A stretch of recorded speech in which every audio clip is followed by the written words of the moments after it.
ॐ अज्ञानतिमिरन्धस्य ज्ञानाञ्जनशलाकया चक्षुः उन्मीलितं येन तस्मै श्रीगुरवे नमः. I generally give my lectures in English, but sometimes I speak in Hindi. मैं बीच में हिंदी में बोलता हूँ. मैं भारत में भी, अमेरिका में भी मैं जनरली इंग्लिश में देता हूँ प्रवचन, लेकिन मैं आज हम प्रयत्न करेंगे हिंदी में देने के लिए आप लोगों को, क्योंकि आपके प्रोफेसर, आपके रंजन कोलंबे सर, डायरेक्टर जी, उन्होंने बोला कि हिंदी में बोलेंगे तो और अच्छी तरीके से समझेंगे आप लोग. So I am from Tamil Nadu, Madurai, born and brought up in Madurai, and I studied in IIT Bombay way back in 91, and last 30 years I have been a monk in ISKCON society. ISKCON you all know? Yes. International Society for Krishna Consciousness. तो हम लोग अलग अलग विषयों के बारे में हम चर्चा करते हैं, जैसे भगवद गीता, पुराण इत्यादि, लेकिन आप जैसे यूपीएससी एमपीएससी विद्यार्थियों के समक्ष हम ऐसे विषय हम शास्त्रों से आपके समक्ष प्रस्तुत करेंगे जिससे आप भी लाभान्वित हो सके उसके द्वारा. क्योंकि इधर बैठे हुए सब विद्यार्थी, आपकी इच्छा है कि देश के लिए कुछ भलाई किया जाए और सही ढंग से शासन हो, सही ढंग से जनता के कल्याण हो. इस तरह से सोचने वाले लोग ही यूपीएससी एमपीएससी में जाते हैं. बाकी जनता तो सोचता है कि क्या नौकरी मिलेगा, कितना पॉकेट में पैसा आएगा, एक छोटा परिवार, सर के ऊपर एक छत होना चाहिए, खाने के लिए थोड़ा भोजन चाहिए, पॉकेट में थोड़ा पैसा चाहिए, मजा करो बस. ऐसे ही साधारण इंसान की सोच विचार ऐसे हो चाह, करेक्ट है ना. लेकिन एमपीएससी यूपीएससी में जो जाते हैं, आपकी दृष्टिकोण अलग होता है. आप समाज के बारे में सोचते हो, राजनीति के बारे में सोचते हो, जनता के बारे में सोचते हो. तो आपके सर ने मुझे बताया कि आप अभी जिन्होंने सिखाया आपको, आईपीएस ऑफिसर जो आए थे, उन्होंने बताया मुझे यूपीएससी एमपीएससी में इतना बड़ा कटथ्रोट कंपटीशन होता है. उन्होंने बोला कि गीता से थोड़ा निष्काम कर्मयोग सिखा दीजिए इनको, ऐसे बताया उन्होंने. निष्काम कर्मयोग क्या है? आपको विजय प्राप्त हो, पराजय प्राप्त हो, दोनों परिस्थिति में आप प्रसन्न चित्त वाले होंगे. आप प्रसन्न चेतना के साथ आप जीवन जी पाएंगे. आप पूछेंगे ऐसे कैसे हो सकता है? अगर फेल हो गया तो हम देखते हैं भारत के क्रिकेट टीम, सचिन तेंदुलकर, सब लोग सर के ऊपर एक कपड़े डाल लेते हैं, रोते हैं, ऐसे हैं, देखा है ना, पेपर में आता है. अगर विजय प्राप्त करते हैं तो सब लोग मनाते हैं, पटाखे डालते हैं, नाचते हैं, करेक्ट है ना. तो जय पराजय में कैसे हम समता रख सके, निष्काम कर्मयोग का वो मर्म है, वो भी हम ज़रूर उसके बारे में थोड़ा बताएंगे आपको, ठीक है. लेकिन सर्वप्रथम मैंने सोचा, हमारे शास्त्रों में राजनीति के बारे में बहुत कुछ खास विषय बताए गए हैं. सर्वप्रथम आप देखेंगे समाज में एक राजा की ज़रूरत क्यों पड़ता है. क्योंकि हर एक इंसान जो होता है इस दुनिया में, एक परिवार की रक्षा, उसके बाद एक व्यक्ति की प्रॉपर्टी की रक्षा, क्या बोलते हैं उसको, संपत्ति, संपत्ति की रक्षा, और उसके बाद हर एक के लिए कुछ नौकरी होना, एंगेजमेंट होना, जिससे वो खुद के पांव पर खड़े रह सके. तो इस तरह की इन चीज़ों के आयोजन करना, और ये सब होने के बाद, रोटी कपड़ा मकान मिलने के बाद, उसको परमार्थ के बारे में भी उसको उचित ज्ञान देना उसको, ताकि वो लोभी ना बन जाए, क्योंकि लोभ पाप का बाप है, ऐसा बताया गया है. अगर कोई तृप्त नहीं हो तो ज़रूर परजीवों को क्लेश देगा वो. इसलिए उनके चित्त में तृप्ति हो, शांति हो, सुखी होना हो, तो उसके लिए हर एक इंसान को धर्म की परायणता कैसे होनी चाहिए वो भी सिखाना चाहिए. यह सब राजा का कर्तव्य होता है. इसके लिए एक राजा की ज़रूरत पड़ता है. इस दुनिया में अगर कोई कहीं भी आप देखते हो, अगर जनता का एक समूह आ जाता है तो उनके एक राजा होता है कि नहीं. जैसे स्कूल में या क्लासरूम में एक टीचर होते हैं, करेक्ट. इस तरह ही एक स्कूल में एक हेडमास्टर होते हैं, प्रिंसिपल होते हैं. इसी तरह एक स्टेट में एक चीफ मिनिस्टर होता है. इसी तरह एक भारत जैसे देश में एक प्रधानमंत्री हैं। कहीं भी आप देख सकते हो कि जनता का समूह आ गया तो तुरंत एक लीडर भी आ जाता होगा, करेक्ट है ना। तो इस भौतिक जिस ब्रह्मांड में हम लोग रहते हैं, ऐसे अनेक कोटि कोटि ब्रह्मांड हैं, उनके स्वामी को परम सत्य बोलते हैं, एक भगवान है।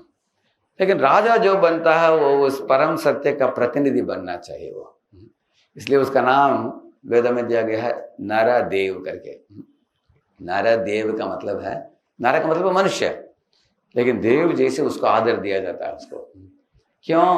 Y is the leader respected like god? आपने सुना होगा मातृदेवो भव, सुना आपने? पितृदेवो भव, अतिथि देवो भव, नरदेवो भव। ऐसे इसका मतलब माता को भी हम भगवान जैसे आदर देते हैं, पिता को भी, इसी तरह एक अतिथि को भी, इसी तरह राजा को भी। मतलब वैदिक संस्कृति में हर एक व्यक्ति को इस तरह का आदर देने से हमारे मनोभावना एकदम सकारात्मक होता है उसमें, आप देख सकते हैं। खास करके उसको इतना आदर क्यों दिया जा रहा है, आप आज आपको पता चल जाएगा एक लीडर के कर्तव्य के बारे में जब मैं बोलूंगा, ठीक है। मेरी आवाज सुनाई दे रहा है सबको पीछे भी? हाँ ठीक है। तो एक राजा का क्या क्या गुण उसमें होना चाहिए, तो शांति पर्व में भीष्म पितामह बताते हैं इनको, युधिष्ठिर महाराज को बताते हैं। जिस महाराज राजा बनने जा रहा हो तो उसको उपदेश दे रहे हैं वो। सर्वप्रथम बोलते हैं कि राजा को अपने इंद्रियों को संयमित करना चाहिए, मन को संयमित करना चाहिए। अगर कर नहीं पा रहा है तो उसकी दुश्मनी, उसको कुछ विषकन्या बेचकर उसको मिटा देंगे, उसको खत्म कर देंगे। आप लोगों ने सुना है विषकन्या के बारे में? कितने लोगों को मालूम नहीं है उसके बारे में? बता सकता हूँ आपको। आपने सुना नहीं है उसके बारे में? कोई विषकन्या के बारे में सुना है आपने? विषकन्या का मतलब है बचपन से थोड़ा थोड़ा विष पिलाकर कुछ स्त्रियों को तैयार करते हैं और वो बड़ी होने के बाद वो दुश्मन राजा के पास भेज देते हैं। वो अनजाने से उसको एक चुंबन देती है, वो मर जाता है, उसको विषकन्या बोलते हैं। अगर किसी का स्त्री से कमजोरी हो, पैसे से कमजोरी हो, नहीं तो शराब पीने का, सिगरेट फूंकने का आदत हो, नशा चढ़ जाता हो किसी राजा को, तो ऐसे राजा को परास्त करना बहुत आसान है। इसलिए सर्वप्रथम एक राजा को उसके बाद चरित्रवान जीवन जीने वाला राजा होना चाहिए। अंग्रेजी में कहावत है, if you want to know the character of a person give him power, ऐसे बोला गया, करेक्ट है ना। एक व्यक्ति को एक पोजीशन दो, एक पदवी दो, उसके बाद उसका पर्दाफाश निकल जाएगा, देखा जाएगा कैसे वो बर्ताव करता है। ये देखा गया है इस दुनिया में है, क्योंकि अनेक लोगों को, आप लोगों ने सुना है सुग्रीव के बारे में? सुना है? सुग्रीव को मदद करने के लिए प्रभु रामचंद्र ने उनको वाली को परास्त किया उन्होंने। उसके बाद सुग्रीव को राजा पद में बिठाया। सुग्रीव ने बोला प्रभु रामचंद्र को, अभी मैं तुरंत सीता माता को ढूंढने के लिए मैं आयोजन करूंगा सब। प्रभु रामचंद्र बोले कि तो चतुर्मास का मौसम है, बारिश का मौसम है, 4 महीने बीतने दो, उसके बाद तुरंत तुम काम चालू करो, सीता को ढूंढना। 4 महीना हुआ और आधा महीना बीत गया, आया ही नहीं वो। कारण क्या मालूम आपको? राजा पदवी मिलने के बाद वो बहुत शराब पिया। अनेक वानर, स्त्री वानर थे, उनके साथ भोग विलास में डूब गया वो, भूल गया वो। लक्ष्मण को बुलाया, प्रभु रामचंद्र ने बोला, लक्ष्मण देखो ये राजा पदवी प्राप्त हुआ उसको, अभी नशा चढ़ गया है इसको, इसलिए इसने कर्तव्य को भूल गया, उसको सही ढंग से उपदेश देकर लाओ। लक्ष्मण ने बोला मैं अब भी खत्म कर दूंगा उसको जाकर। प्रभु रामचंद्र बोले कि तुम अगर खत्म कर दोगे तो काम कैसे होगा? प्रभु रामचंद्र ने बोला कि एक राजा को क्रोधित होना स्वाभाविक है, लेकिन उसको क्रोध को कंट्रोल करने का कभी सीखना चाहिए। जैसे क्रोध देखिए एक आग जैसा है। अभी आपके किचन में, रसोई में आग से काम होता है कि नहीं? आग से आप सब्जी बनाते हो, चावल बनाते हो, सब कुछ बनाते हैं, करेक्ट है ना। उसको क्या करते हो, एक रेगुलेटर होता है उधर। अगर रेगुलेटर नहीं हो तो क्या होगा? बहुत बड़ा विस्फोट हो जाएगा। आग से बहुत बड़ा एक्सीडेंट भी हो सकता है और आग से काम भी हो सकता है। तो काम कौन कर सकता है आग से? जो उसको कंट्रोल कर सकता है। इसलिए हम क्रोधित होते हैं। क्रोध का भी जैसे डैम में पानी को भर के रखते हैं, उसके बाद धीरे धीरे छोड़ते हैं ना, इस तरह हमें समझना चाहिए कि how much to become angry, on whom to become angry, when to become angry, when not to become angry, ये सब समझना चाहिए हमको। करेक्ट है ना? तो प्रभु रामचंद्र ने लक्ष्मण को बोला, ठीक है लक्ष्मण, अभी हमारा काम होना हो तो उसको समझा कर लेके आओ, उसको मार मत दो, समझा कर लेके आओ। तो उसको जाकर डांटा लक्ष्मण ने। क्यों मैं बोल रहा हूँ आपको, एक राज पदवी दिया जाता है, एक राजा को मिलते ही उसके मन इंद्रिय संयमित नहीं हो तो उसका दुष्प्रयोग वो कर सकता है। करेक्ट है ना?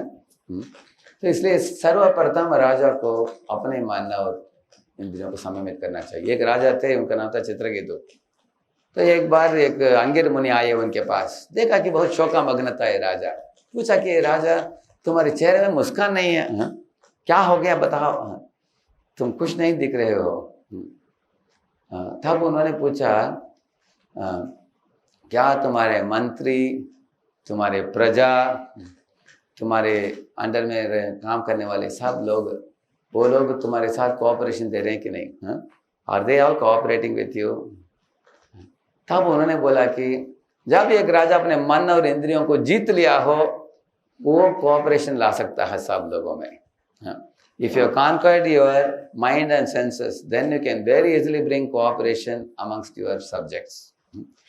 और आप जब बोलोगे उसको सुनेंगे, जब वो लोग बोलेंगे तुम सुन पाओगे। God has given us 2 ears and 1 mouth to speak, correct ना? तो जो व्यक्ति मन इंद्रिय को संयमित किया है वो अच्छी तरह सुन भी पाएगा, और जब वो बोलेगा दूसरे लोग उसको मानेंगे भी। ऐसे उन्होंने बोला उनको। तो ये सर्वप्रथम राजा को सीखना चाहिए।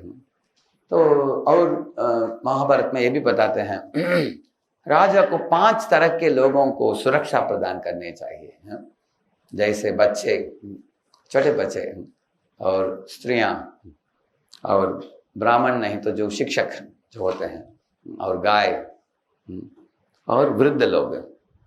इसमें छठा भी ऐड कर सकते हैं आप, जो हाथ पैर जिनके पास नहीं हो, क्या बोलते हैं उनको, पंगु बोलते हैं उनको, या विकलांग बोलते हैं, हाँ, तो उनको भी ऐड कर सकते हैं। तो इन लोगों को ज़रूरत है सपोर्ट की, हाँ, उनको देना चाहिए। ये भी बहुत गहरा चीज़ है। शास्त्र ऐसे समझ आते हैं कि ये लोगों को सुरक्षा कैसे, जैसे बच्चा जो होता है उसको कोई किडनैप कर सकता है, करेक्ट है ना? इसलिए उसको सुरक्षा की ज़रूरत है, उसको, बच्चे को।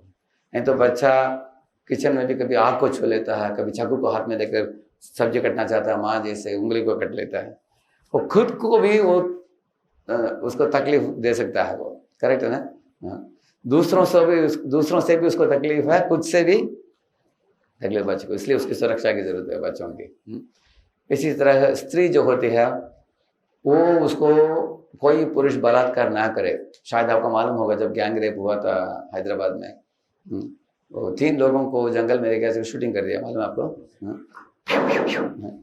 तो उसके बाद लोगों ने बोला, अरे शूटिंग क्या कर दिया ऐसे? उसको अनुमति भी दिया गया है। कारण क्या है? एक बंदर को शूटिंग कर दिया तो बाकी बंदर सीख लेते हैं, क्योंकि इसको शूट किए बिना लोग समझ नहीं पाएंगे कितना गहरा गलती है वो, करेक्ट है ना? इसको दंड नीति में आता है, ये भी शांतिपुर में दंड नीति में आता है। तो स्त्री को कोई बलात्कार नहीं करना चाहिए। चाणक्य बताते हैं अर्थशास्त्र में, मात्रवत् परदारेषु परद्रव्येषु लोष्ट्रवत् आत्मवत् सर्वभूतेषु यः पश्यति स पंडितः। वो व्यक्ति पंडित है जो 3 चीज जानता है। सर्वप्रथम मात्रवत् परदारेषु, दूसरे व्यक्तियों की पत्नियों को माँ जैसे ट्रीटमेंट देना चाहिए, ये फल बताते हैं। अपने धर्मपत्नी को छोड़कर बाकी सब दूसरे पुरुष की स्त्रियों को माँ के रूप में आदर देना चाहिए। मैंने सुना शिवाजी महाराज के बारे में भी।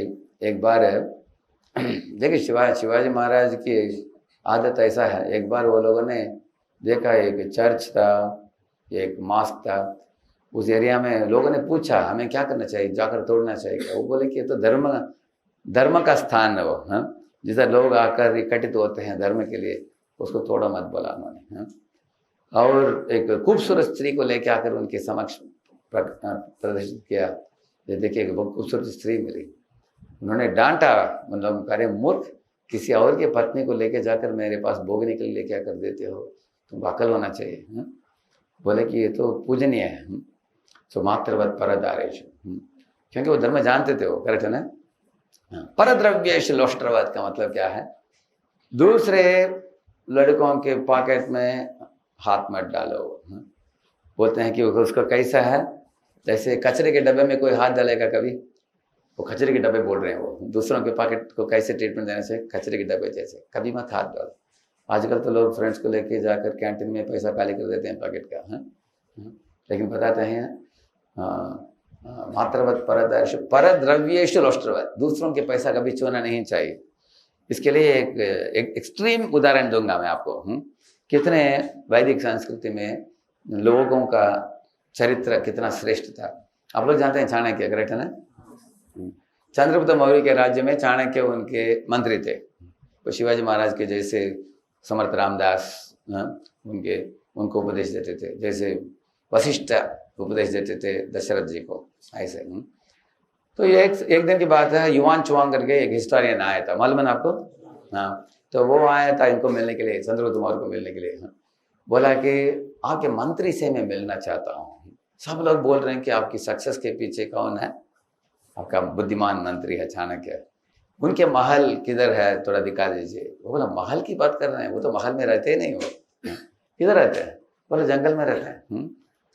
तो बोला कि हमारे बड़े राजमहल जो था चंद्रगुप्त का, उसके बाद में जंगल था। बोले कि सीधा जाइए, 2 किलोमीटर दूर में आपको मिल जाएगा। तो अंदर गया वो, उधर जाके झोपड़ी था उधर, बस। झोपड़ी की दरवाजा थोड़ा खुला था, तो ऐसे दरवाजे से अंदर देखा, चाणक्य एक कोने में बैठे थे। अंधेरा था, एक दिया जलाकर कुछ लिख रहे थे। कोई मेहमान देकर उन्होंने अंदर बुलाया, वो अंदर गए।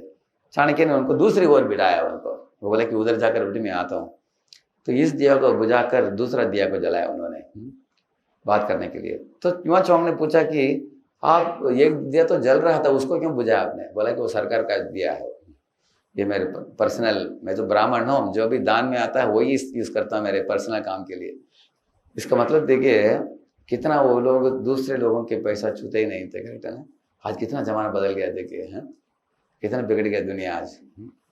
आजकल कुछ भी पास करना हो तो कमीशन लिए बिना पास नहीं करते। तो अगर आप लोग MPSC या UPSC पास करके पदवी पर आओगे, ये अगर आप धर्मपरायण होंगे तो इस देश को आप सुधार पाओगे, करेक्ट है ना। तो चाणक्य की मॉरलिटी देखकर उनको बहुत बड़ा आश्चर्य हुआ उनको, उसको देखकर। That was the standard of Chanakya. इसके कारण चाणक्य के बाद में दम था, दो चंद्रगुप्त को सुनना पड़ा। कभी भी चाणक्य बोलते थे करो तो करेगा वो, मत करो तो नहीं करेगा वो, करेक्ट है ना, ऐसे। तो इस तरह राजा लोगों को एक्सपर्ट एडवाइस मिलता था ऐसे ब्राह्मणों से, और उसके लिए एक भी पैसा नहीं लेते थे वो। ब्राह्मण लोग सैलरी लेते हैं क्या? They don't take salary, they only take charity. मैं भी जाता हूँ, सारे दुनिया में जाता हूँ, हम कि कहीं भी जाते हैं, कंपनी में प्रोजेक्ट देते हैं, कॉलेजों में, स्कूलों में, कहीं भी एक भी पैसा नहीं लेते हैं। We don't ask for a single penny. On their own, if somebody gives charity, we accept charity.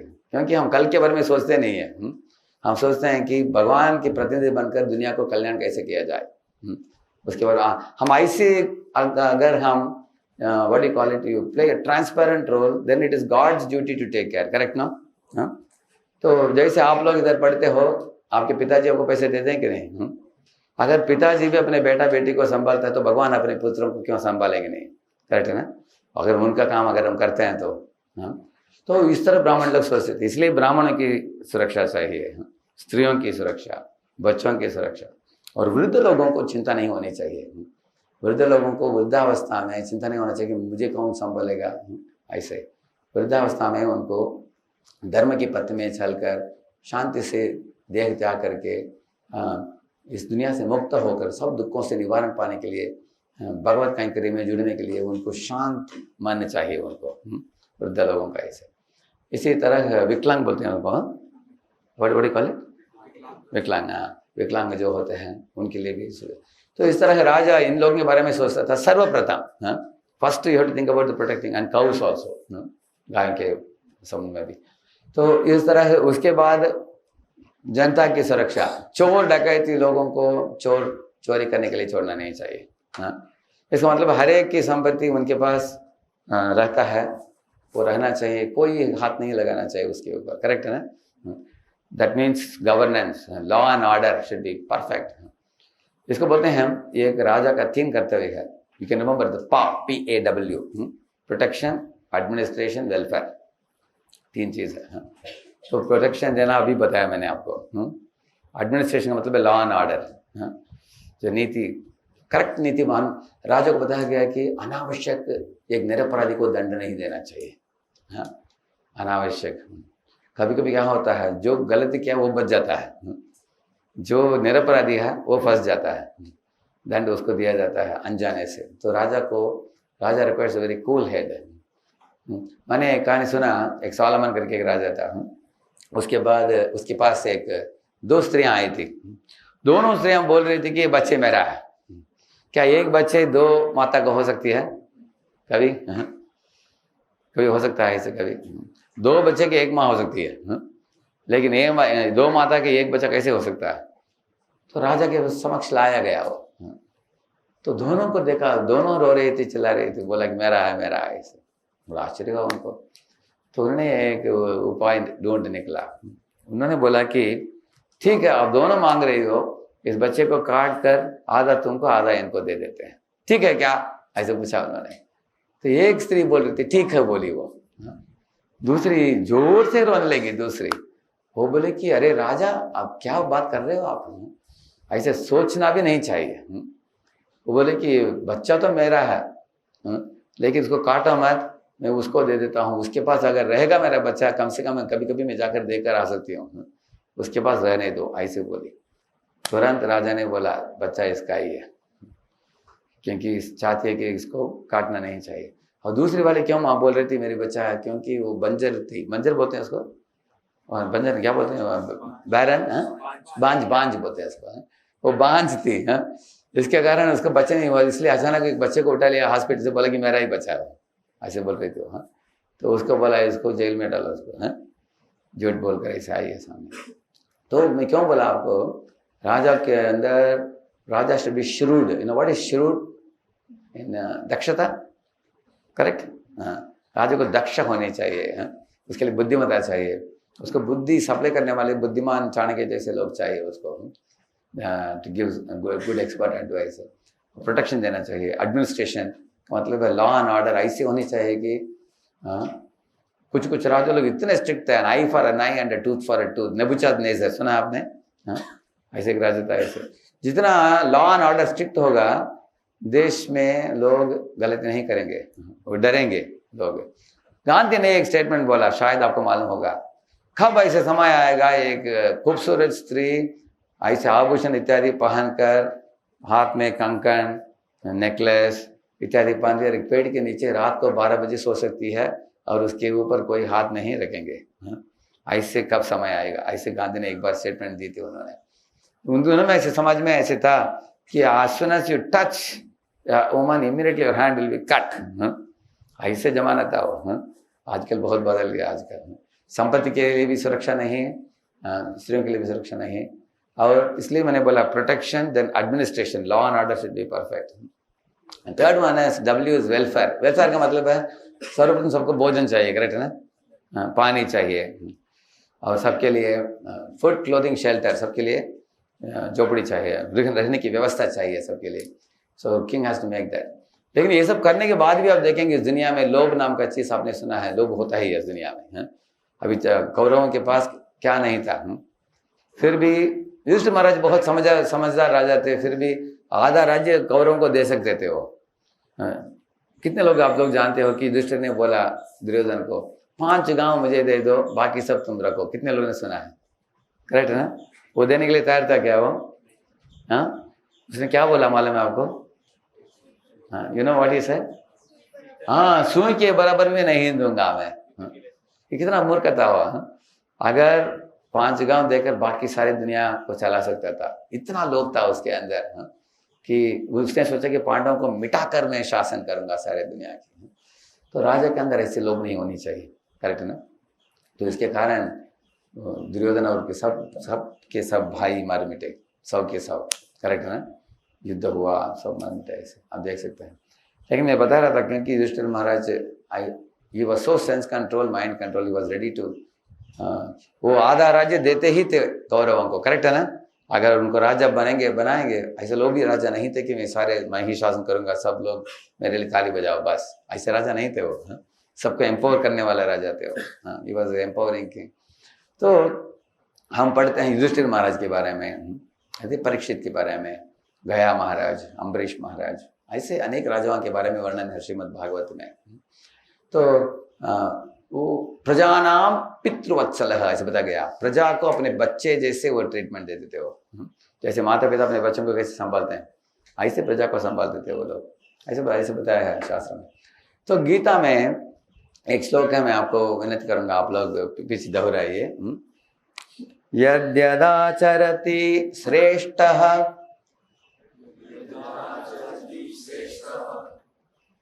ये एक शब्द बोलता हूँ और आसान पड़ेगा आपको, ठीक है। यद्यदाचरति श्रेष्ठः तत्तत् एवेतरो जनः सयत् प्रमाणं कुरुते लोकस् तत् अनुवर्तते।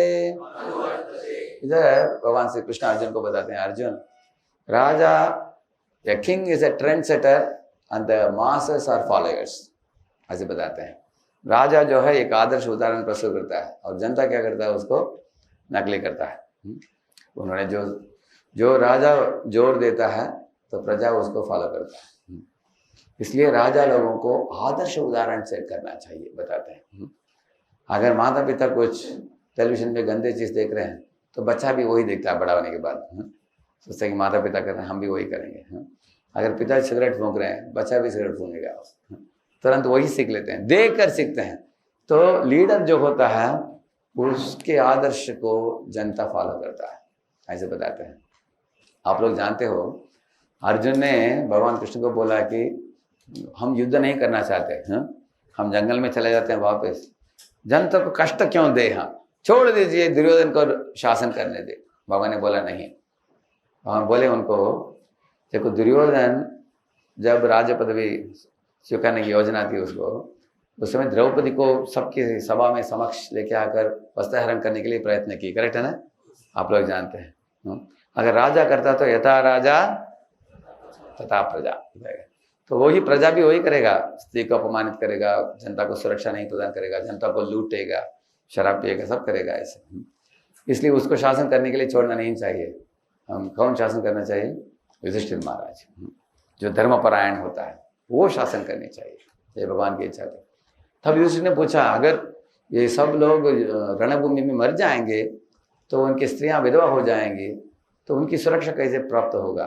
तो कृष्ण ने बोला कि जब युधिष्ठिर राजा बनेगा वो सब विधवाओं की पुत्र के समान उनकी सुरक्षा प्रदान करेगा, ऐसे बोले वो। समझना आपने? इसका मतलब how much emphasis is there on the character of a king. और एक चीज बताएंगे आपको, जो राजा मिनिस्टर को चुनता है, आपको मालूम है, you have the judiciary, you have the executive, you have the legislative. अभी इसमें एग्जीक्यूटिव जो होता है वो राजा और उससे मिनिस्टर होते हैं, उसमें उसको वो खुद चुनता है राजा। लेकिन कैसे चुनना चाहिए? 5 criteria. I'll tell you a very simple acronym you can remember. You can remember ICHOD. You can remember, because for every department you need a HOD, right? So ICHOD. I stands for intelligence. वो लोग बुद्धिमान होने चाहिए, जो भी minister, उनके areas में उनके पास बुद्धिमत्ता होनी चाहिए सर्वप्रथम। He be expert in his own field, intelligent. Second C is character. उनके चरित्र ठीक होना चाहिए। चरित्र मतलब है, how does he handle money? How does he handle power? How does he handle women? How does what is his integrity? Integrity मतलब सत्य परायणता, करेक्ट? ये सब second. And H for honesty and truthfulness. वो ऑनेस्ट होना चाहिए, transparent होनी चाहिए, कुछ धोखाबाजी नहीं करना चाहिए। And O for obedience to the king. अगर राजा के पास कोई मिनिस्टर सुनता नहीं तो क्या मनमानी करता तो क्या मतलब है? He has to be obedient. And D for dutiful. Dutiful means responsible.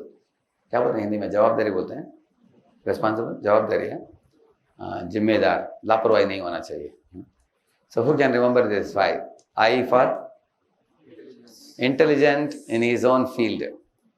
whichever area में अगर किसी को एक एग्रीकल्चरल एरिया में डालते हो, नहीं तो किसी को एजुकेशन फील्ड में है, they have to be intelligent in that.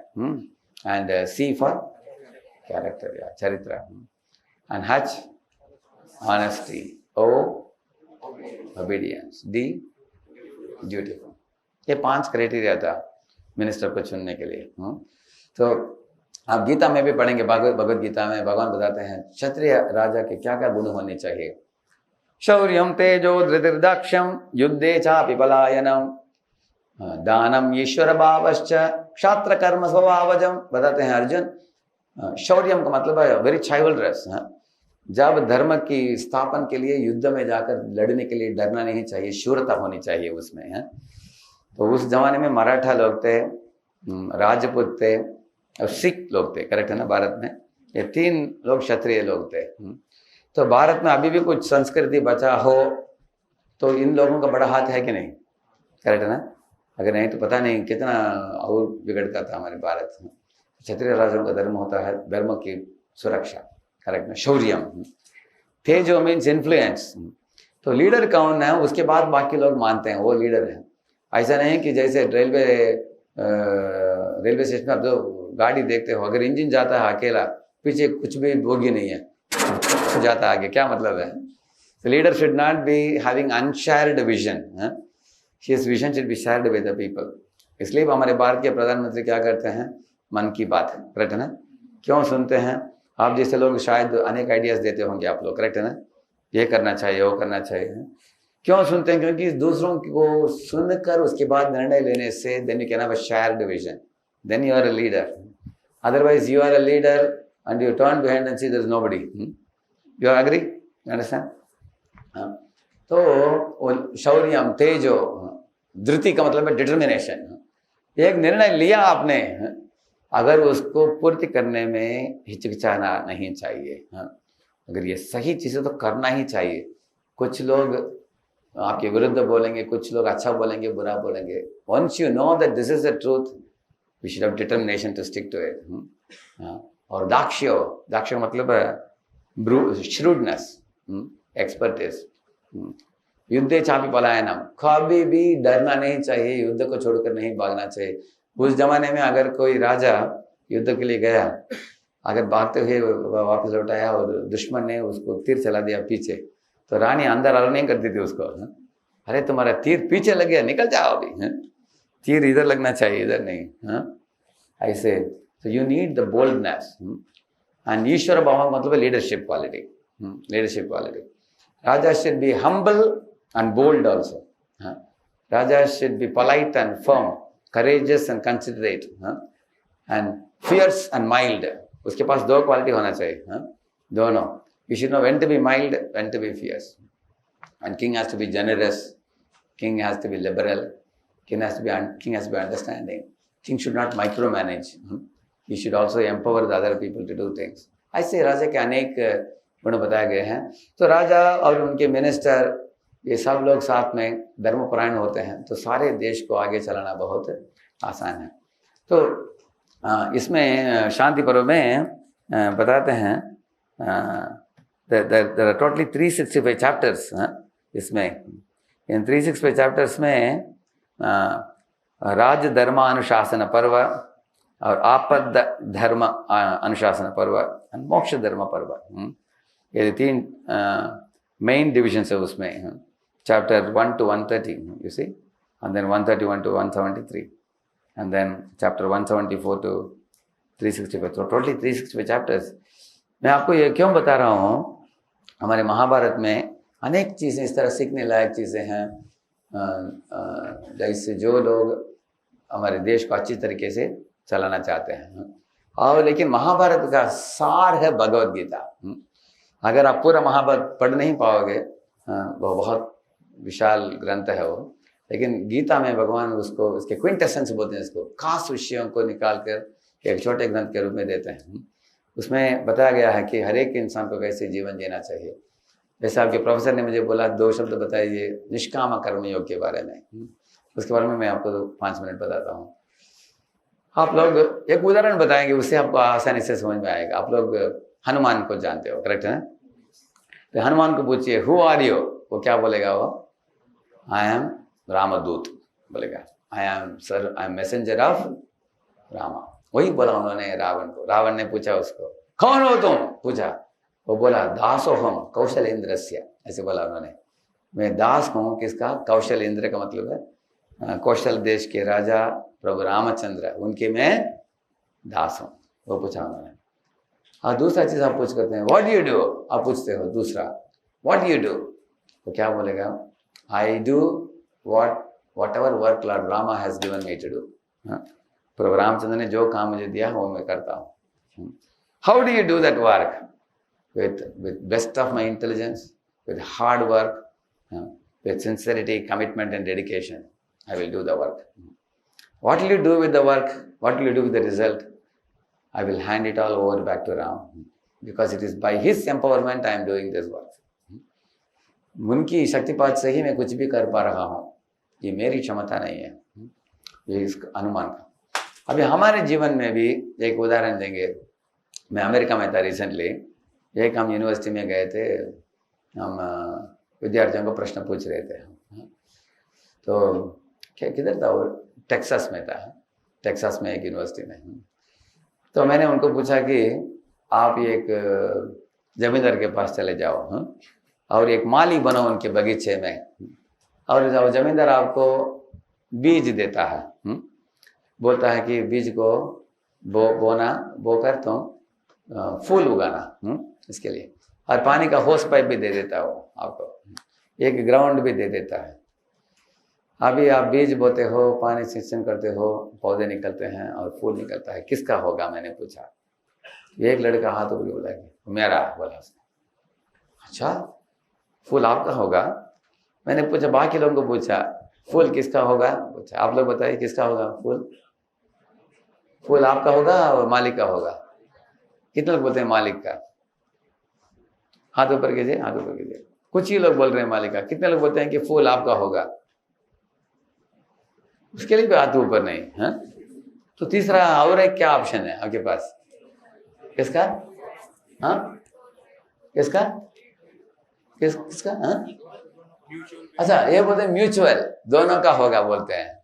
देखिए वो जब एक चीज में भूल गया बोलने के लिए, जमींदार महीने में उसको वेतन देता है, उसको महीने में फर्स्ट, अभी नवंबर दिसंबर हो गया था, 1 जनवरी को उसको वेतन मिल जाएगा। मालिक की काम करने के लिए वेतन मिलता है ना, करेक्ट है ना? तो वेतन, अभी बताइए फूल किसका होगा? मालिक का होगा, करेक्ट है ना? उसको कितना लेना चाहिए वेतन? उतना ही लेना चाहिए, करेक्ट है ना? तो फूल हो, फल हो, जो भी हुआ था वो किसका होना चाहिए? मालिक का होना चाहिए। अभी इसी तरह आप लोग देखिए, इस दुनिया में हम लोग जब आए हैं, हम लोग, गीता में भगवान बताते हैं कि आप सब जो बैठे हो इधर, आपके शरीर जो आईने में आपको दिखता है, ये आप नहीं हो, ये सिर्फ एक गाड़ी है। लेकिन गाड़ी के अंदर जैसे ड्राइवर बैठा हुआ है, ड्राइवर चला रहा है, इस तरह क्या बैठा हुआ है शरीर के अंदर? कोई भी जानता है? कौन बैठा है शरीर के अंदर? आत्मा है।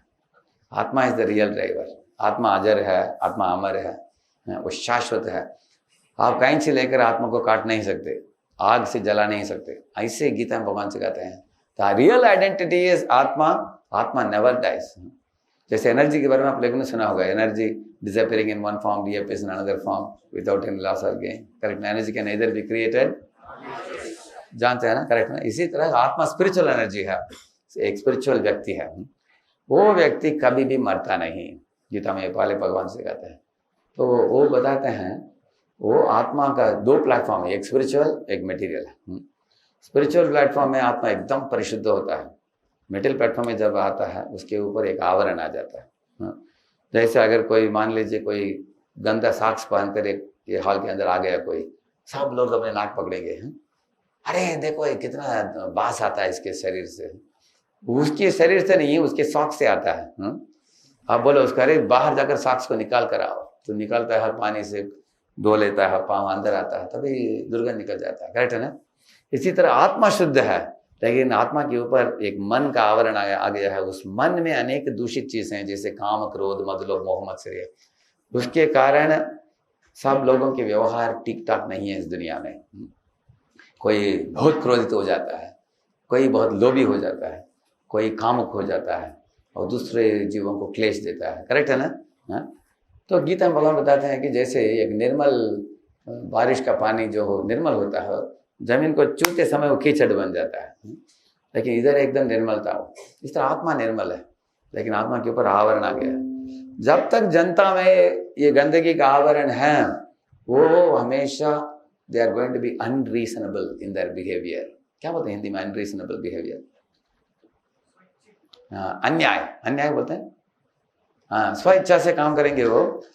तो जैसे एक बच्चा कभी होता है, बाकी सब बच्चों को बुलाते इधर आओ, तुम्हारे खिलौना लेकर आओ, सबसे छीन लेता है खिलौना, सब निकल जाओगे, सब मैं भोगूंगा। आपने देखा बच्चे करते हैं ऐसे। तो यही अलेक्जेंडर ने यही किया, देश देश में गया, बोला गया सब लोग मेरे पास दे दो, सब लोग दे दो, हमको क्या करना है, सब ताली बजाओ, मैं जो करता हूँ मुझे देखो, मैं राजा रहूंगा। हिटलर ने वही किया ना, करेक्ट ना? आप देख सकते हैं। तो इसका मतलब है जीव के अंदर जब इस तरह का दूषित भावना आ गया, तब तक जीव खुद को भी क्लेश, दूसरों। अभी हिटलर ने खुद को आत्महत्या की, मालूम आपको? 10 मिलियन, 1 करोड़ लोगों को मारा उसने गैस चैम्बर में डालकर, बाद में खुद को भी मार दिया। कितना मूर्खता है।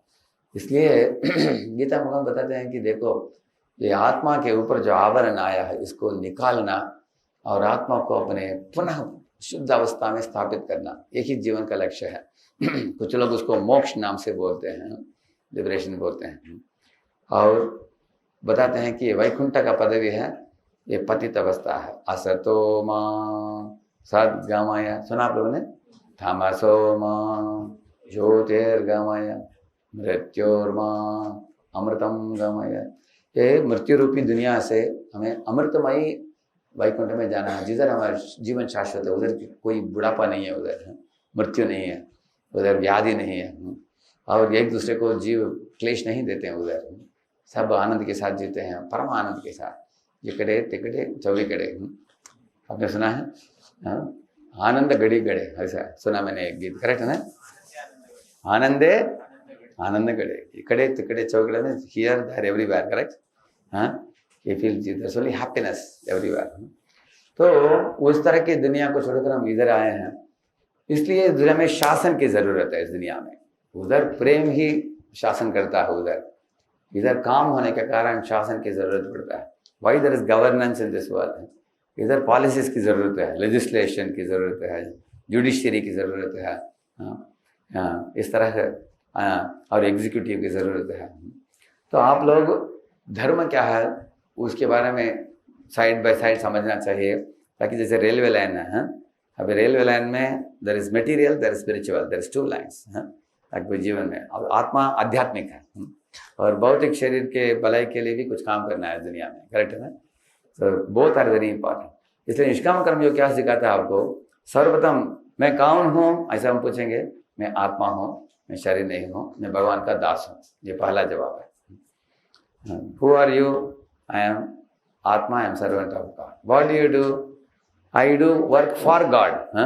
अभी आप लोग अगर भगवान के प्रतिनिधि बनकर इस दुनिया में काम करोगे तो भलाई कर पाओगे दूसरों के लिए, प्रजा के हित के लिए काम करोगे आप।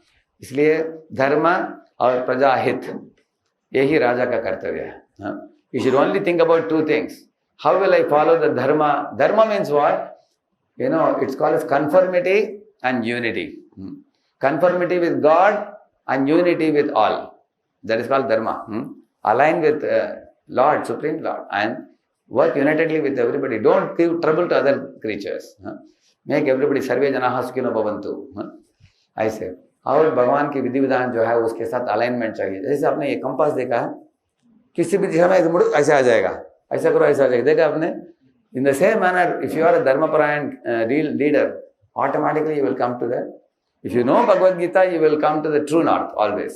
क्योंकि आपको मालूम है कि क्या सही है क्या गलत है, correct ना? So, in this way, Dharmaparayan एक होना चाहिए. So, who are you? I am Atma, servant of God. What do you do? I do God's work. How do you do the work? उसको बोलते हैं निष्काम कर्म योग. Hope for the best and be prepared for the worst. देखिए अभी आप लोग पढ़ रहे हैं एमपीएससी के लिए, यूपीएससी के लिए। अगर क्रैक कर दिया आपने, ऑफिसर बन गए तो बहुत अच्छी बात है। सब दुनिया आपको मनाएगा, आपके नाते रिश्ते सब खुश हो जाएंगे। then you can hold the post and do something wonderful, just like this IPS officer who came a few minutes ago. Correct, no? That's very wonderful. And if you didn't crack it, you can make one more attempt.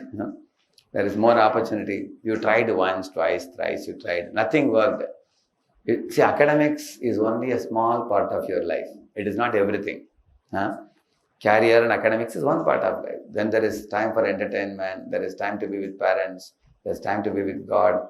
There is goal of life. There is ultimate pure platform to be attained. So there are multiple things in life. Don't get bogged down by this.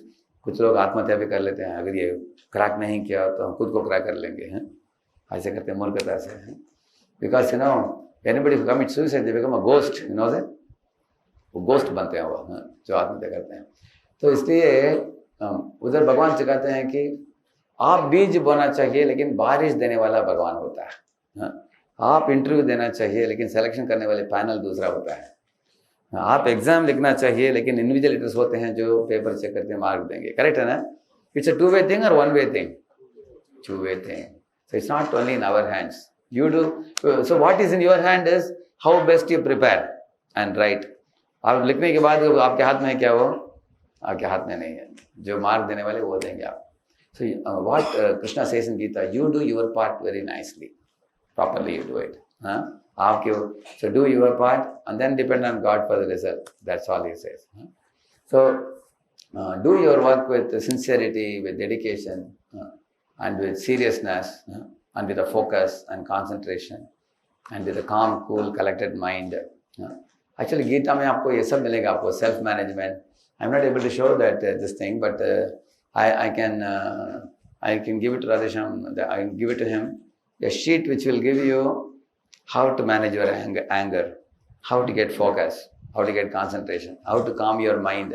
इसके ऊपर 4-4, 5-5 श्लोक number दिया है, हम उनको भेज देंगे. Google में भी अवेलेबल है. If you put applied Gita, correct ना? application of Gita आप डालेंगे गूगल में भी आ जाएगा ये.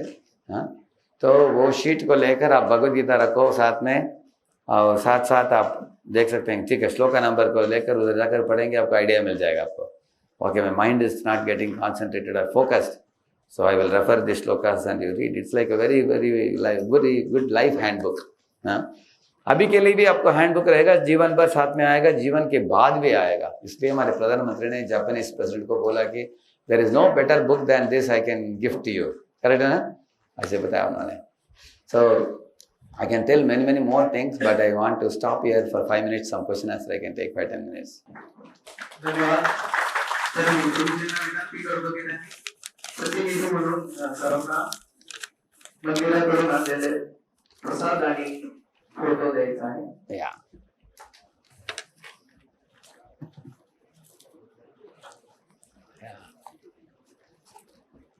Thank you.